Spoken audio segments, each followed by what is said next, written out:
Dikisahkan seorang gadis bernama Helena yang berusia 20 tahun. Dia adalah astronot yang hampir sepanjang hidupnya tinggal di pesawat antariksa bernama Orbiter 9 dikarenakan bumi telah mengalami kehancuran akibat kelebihan populasi, pemanasan global, dan lingkungan yang terpapar racun. Para ilmuwan di bumi telah mengirim manusia ke planet lain yang layak huni bernama Celes dan diperkirakan butuh waktu 20 tahun lebih untuk bisa sampai di planet itu.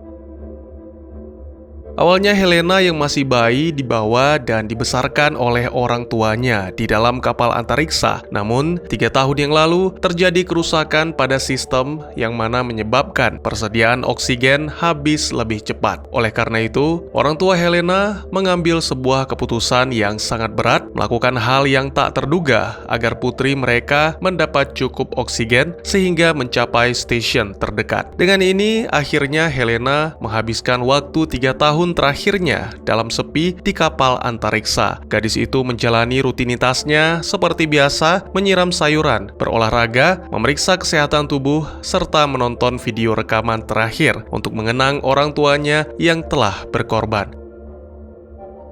Kini oksigen sudah semakin menipis, sehingga membuat Helena sulit bernafas. Pada suatu hari, terdengarlah suara alarm yang mana membuat Helena sangat khawatir. Apa yang sebenarnya terjadi? Selamat datang dan selamat berjumpa di channel Teguh Gusto. Bagaimanapun kabar dan dimanapun kalian berada, selalu saya doakan semoga teman-teman sekeluarga baik-baik saja. Seperti biasa, saya akan bercerita tentang sebuah film, yang mana kali ini berjudul Orbiter 9. Film asal Spanyol ini rilis di tahun 2017, disutradarai oleh Hatim Cranes, serta dibintangi oleh para aktor yang sudah berpengalaman dalam bidangnya. Baik, tidak usah berlama-lama, siapkan diri Anda, siapkan kopinya, karena kita akan melanjutkan ceritanya.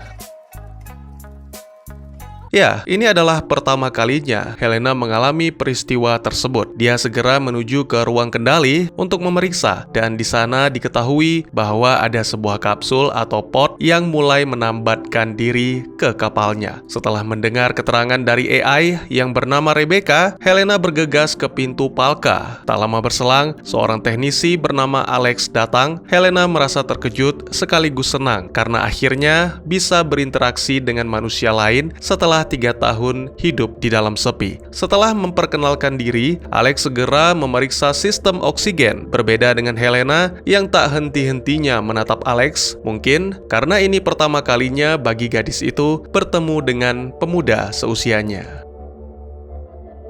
Beberapa jam kemudian, saat Alex sibuk dengan pekerjaan, Helena mengundangnya untuk makan malam yang mana tidak ada pilihan bagi Alex selain menyetujuinya. Lalu saat makan malam tiba, Helena berbicara dan bertanya tentang banyak hal. Namun entah mengapa, Alex bersikap dingin dan menjelaskan bahwa dirinya harus segera menyelesaikan pekerjaan lalu kembali ke stasiun. Keesokan harinya, Alex berhasil memperbaiki kerusakan dan kini oksigen telah memenuhi seluruh ruangan. Saat malam, ketika beristirahat, tiba-tiba saja Helena mendatangi Alex dan terjadilah peristiwa yang pertama kali dirasakan oleh Helena dalam hidupnya.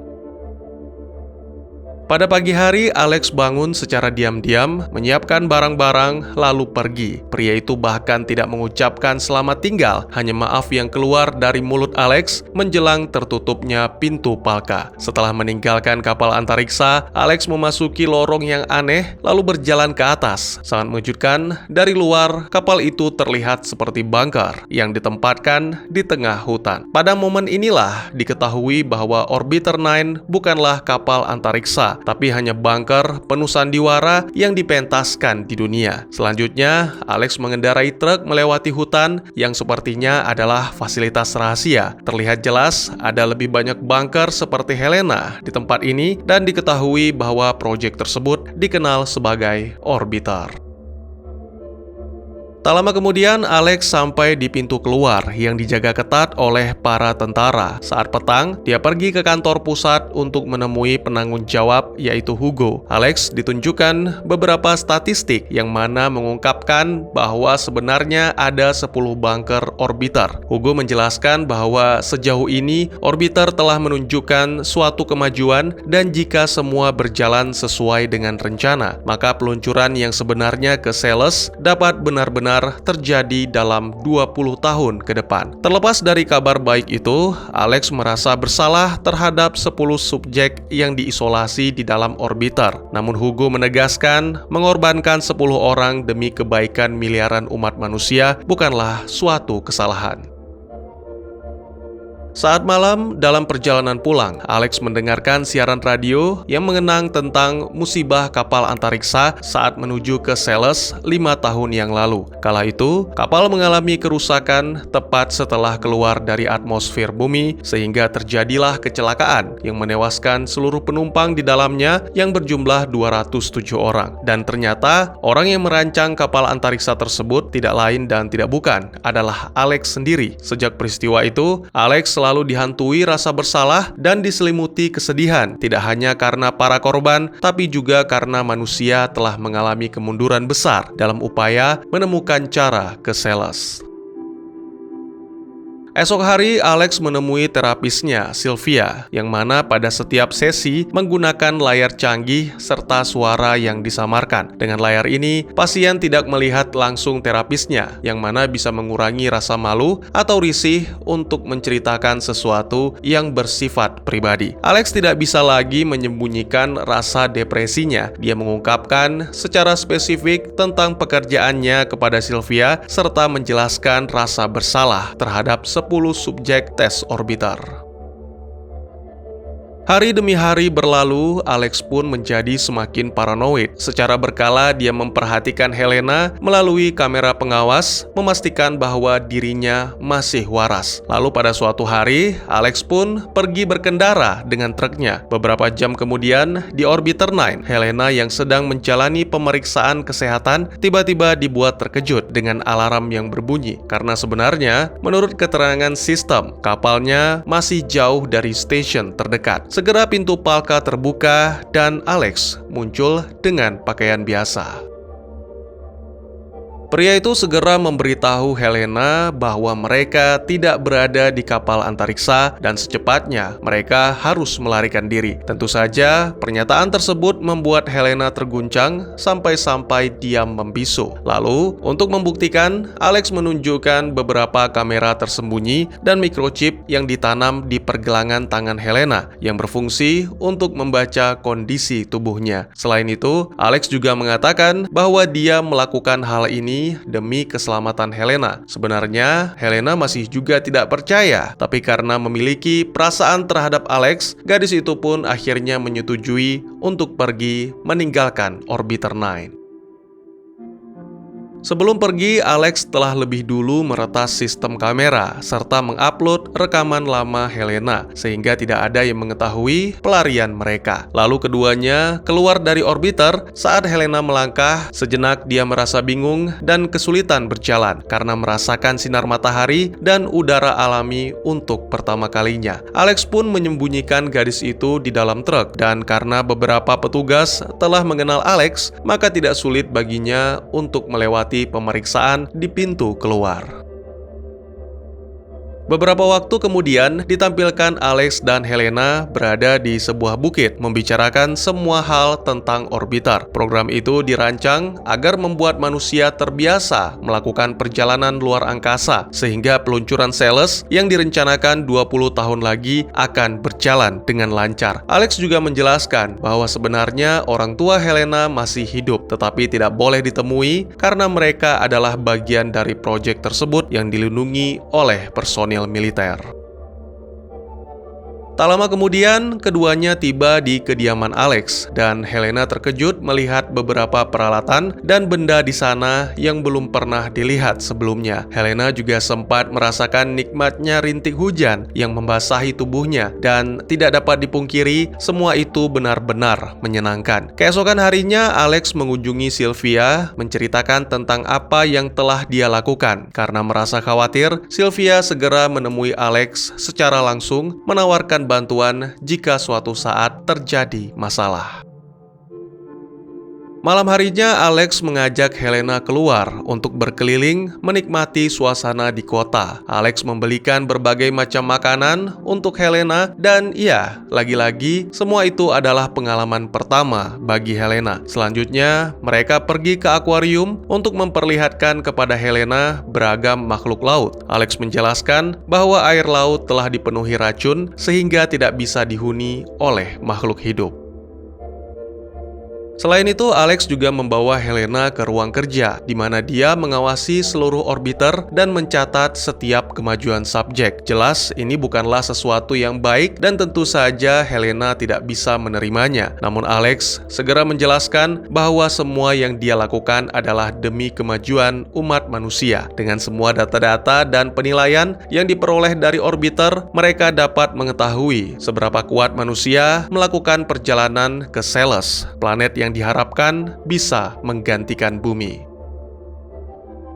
Pada adegan berikutnya, ditampilkan Alex mengajak Helena ke klub malam dan memperkenalkan gadis itu kepada teman-temannya. Salah satu dari teman Alex bernama Xiao, seorang dokter profesional. Dia sempat beberapa kali mengajukan pertanyaan tentang hal-hal pribadi, tetapi segera Alex mengalihkan topik karena tidak ingin identitas Helena terbongkar. Beberapa saat kemudian, pembicaraan pun semakin dalam, yaitu tentang keterlibatan manusia dengan orbiter dan bagaimana program tersebut dapat membantu manusia dalam jangka panjang. Alex tentu saja percaya bahwa itu akan membawa kemajuan. Namun sebaliknya, Xiao menganggap bahwa daripada menemukan planet baru, manusia lebih baik berfokus untuk memperbaiki bumi.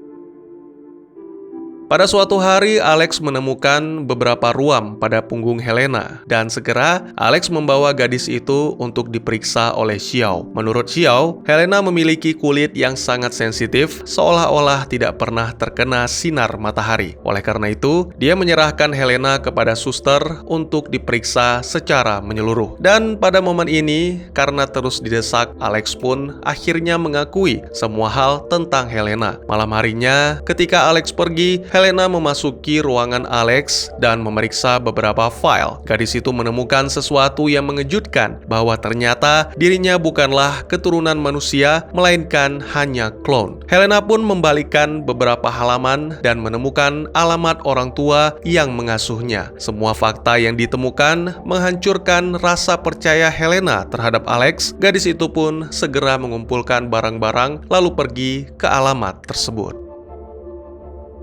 Beberapa waktu kemudian, Alex pulang dan menyadari bahwa Helena telah menemukan kebenaran tentang siapa dirinya. Alex terlihat kesal, tapi tidak bisa berbuat apa-apa untuk menemukan sang kekasih. Sementara itu, di tempat lain, ditampilkan Helena yang akhirnya bertemu orang tuanya. Gadis itu merasa marah karena telah ditelantarkan. Sang ibu, yang sepertinya peduli, mencoba menenangkan dan menjelaskan meskipun klon, tapi Helena memiliki gen dari orang-orang hebat di masa lalu, yang mana membuatnya sangat sehat. Sebaliknya, di saat yang bersamaan, sang ayah yang melihat Helena mulai tenang, tiba-tiba saja mendekat dan memborgolnya. Pria itu kemudian berusaha menghubungi Hugo, namun segera digagalkan oleh istrinya dan membantu Helena untuk melarikan diri. Por favor. Helena pun akhirnya kembali bertemu dengan Alex. Terlihat gadis itu benar-benar kecewa dan marah karena Alex menutup semua kebenaran darinya. Alex sama sekali tidak membantah dan meminta maaf, namun masalah belum selesai karena Alex menyadari bahwa Hugo dan anak buahnya telah mengetahui pelarian tersebut. Alex dan Helena pun menyiapkan barang-barang mereka dan kemudian segera pergi. Keesokan harinya, Hugo bertemu dengan salah satu donatur Project Orbiter, Catherine, melaporkan tentang situasinya. Seperti yang sudah seharusnya, wanita itu benar-benar kecewa karena salah satu aset berharga mereka hilang. Lalu Catherine pun segera memerintahkan Hugo untuk menemukan Helena, bahkan jika perlu melenyapkannya. Sementara itu, beberapa waktu kemudian, di tempat lain, sesuai dengan yang dijanjikan, Sylvia bersedia membantu, dan oleh karena itu, kesanalah Alex membawa Helena. Namun, sangat disayangkan, belum sempat beranjak pergi, terdengar ketukan pintu, yang ternyata Hugo dan para tentara telah mengepung tempat itu setelah sebelumnya mengobrak-abrik apartemen Alex dan menemukan kartu nama Sylvia di sana. Segera orang-orang itu menerobos masuk dan mulai memeriksa ke sekeliling ruangan. Tak lama berselang, mereka memperhatikan salah satu bilik terapi tanpa menyadari bahwa orang-orang yang mereka cari berada di baliknya. Kemudian, setelah memaksa Sylvia untuk mengaktifkan layar, muncul tampilan dua kepala serigala, yang mana masing-masingnya adalah proyeksi wajah Alex dan Helena. Keduanya pun berusaha tetap diam agar tidak menimbulkan gerakan. Momen ini berlangsung beberapa saat sampai akhirnya Sylvia dibunuh dan itu membuat Helena bergerak.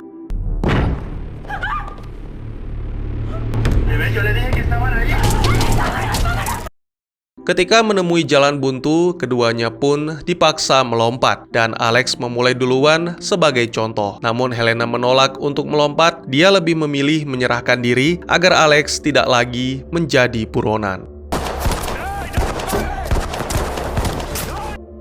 Pada malam hari, Alex yang putus asa pergi menemui temannya, Xiao, yang ternyata telah dipukuli oleh kelompok Hugo karena tidak mau memberikan informasi tentang Alex. Xiao mengungkapkan rasa prihatinnya terhadap Alex dan menjelaskan tentang hasil tes Helena, yang mana salah satunya menerangkan bahwa gadis itu tidak layak tinggal di lingkungan bumi. Mendengar penjelasan tersebut membuat Alex benar-benar hancur. Namun di balik itu, ternyata Alex mendapatkan sebuah ide. Di tempat lain, Hugo kembali menemui Catherine, menanyakan tentang peluang Helena untuk dikembalikan ke dalam program Orbiter. Tapi ternyata Catherine menolak, mengklaim bahwa itu hanya membuang-buang waktu dan dana, sehingga cara yang paling tepat adalah mengeksekusi Helena. Beberapa waktu kemudian, ketika Hugo telah mempersiapkan semuanya, tiba-tiba saja Alex muncul di gedung dan menawarkan sebuah kesepakatan dengan Hugo. Meskipun memang berjanji akan mematuhi perintah Catherine, namun Hugo tidak bisa mengabaikan persahabatannya dengan Alex. Apalagi setelah Alex menjelaskan bahwa Helena sedang mengandung, karena pastinya situasi tersebut sangat penting bagi Project Orbiter. Akhirnya Hugo memberikan kesempatan kepada Alex dan Helena untuk kembali ke Orbiter. Film pun ditutup dengan menampilkan 20 tahun kemudian, Hugo yang sudah tua menunggu di depan Orbiter bersama para staf menanti keluarnya seorang gadis yang membawa harapan bagi seluruh umat manusia. Siapakah gadis itu? Dan apakah spesies manusia mampu bertahan? Dan tamat. Film romantis fiksi ilmiah, membaca genrenya membuat saya berpikir bahwa film akan terasa hambar. Tapi saya benar-benar terkejut ketika mengetahui bahwa Helena sama sekali tidak berada di kapal antariksa, bahkan gadis itu masih di bumi, terkurung dalam bunker selama 20 tahun. Lalu juga ada tentang bumi yang sebenarnya tidak hancur atau mati, tapi hanya sekarat. Kelebihan populasi dan rusaknya lingkungan menjadi awal dari kehancurannya. Pemerintah bekerja sama dengan para ilmuwan menyiapkan sebuah proyek untuk membawa manusia ke planet Celes. Mereka menggunakan manusia sebagai kelinci percobaan untuk menguji kelayakan manusia-manusia di masa yang akan datang hidup di planet baru. Helena adalah satu dari 10 yang sepertinya terdiri dari 5 laki-laki dan 5 perempuan. Ya, saya pikir masing-masing dari mereka menjalani skenario yang sama, dibesarkan hingga berusia 17 tahun lalu ditinggalkan. Usut punya usut, 10 subjek itu bukanlah manusia yang dilahirkan, melainkan klon, yang mana diciptakan dengan rekayasa genetika manusia-manusia terbaik dari masa lalu yang cerdas dan memiliki tubuh yang sehat. Nah, setelah menjalani 20 tahun, teknisi, dalam hal ini Alex, akan berkunjung memeriksa sistem oksigen. Lalu mereka akan menjalani 20 tahun berikutnya, lalu 20 tahun berikutnya, dan begitu seterusnya, sampai akhirnya meninggal dunia. Semua itu tujuannya adalah memeriksa kondisi tubuh mereka, jadi tidak ada yang benar-benar dikirim ke Celes. Saya harap kalian tidak menanyakan mengapa Alex hanya menyelamatkan Helena, karena ini adalah film romantis, jadi suka tidak suka, terima tidak terima, jawabannya adalah cinta. Tapi tidak menutup kemungkinan, jika ceritanya berbeda, Alex dan Helena akan menyelamatkan para penghuni orbiter lain, atau jika memungkinkan, mereka akan menghentikan proyek orbiter dengan mengungkap kepada media, sehingga menggerakkan hati masyarakat untuk melancarkan protes atas nama kemanusiaan.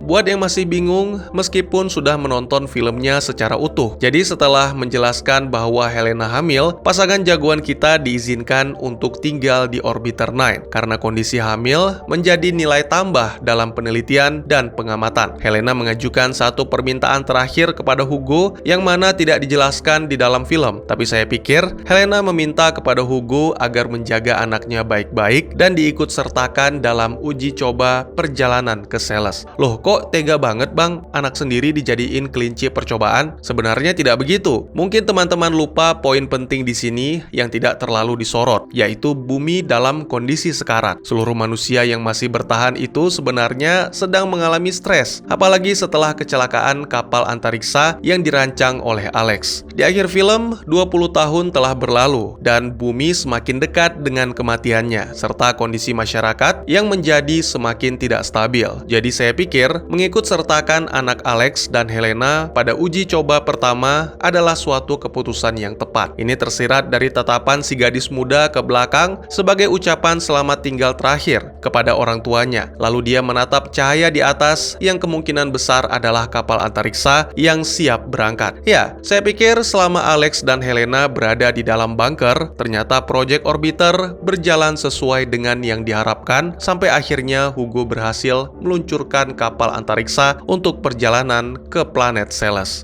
Bagaimana menurut kalian? Mungkin segitu saja teman-teman. Terima kasih banyak buat kalian yang sudah menyaksikan, dan pastinya kalian sangat dipersilahkan untuk bertanya jika memang masih ada yang belum jelas. Buat yang mau request juga silahkan, bisa langsung ketik di kolom komentar, atau buat yang malu-malu bisa DM ke Instagram saya di @teguhgusto. Insya Allah pasti akan dibaca. Mari kita jadikan kolom komentar sebagai sarana penambah wawasan dan menciptakan jalinan persaudaraan, bukan malah menjadikannya sebagai tempat pembulian sehingga menciptakan permusuhan. Jangan lupa untuk dukung terus channel ini dengan cara share, like, dan subscribe, karena dukungan dari kalian sangat berharga bagi saya demi perkembangan channel ini. Saya Gusto, sampai jumpa di video selanjutnya. Tetap semangat, tetap bersyukur setiap hari. Dadah!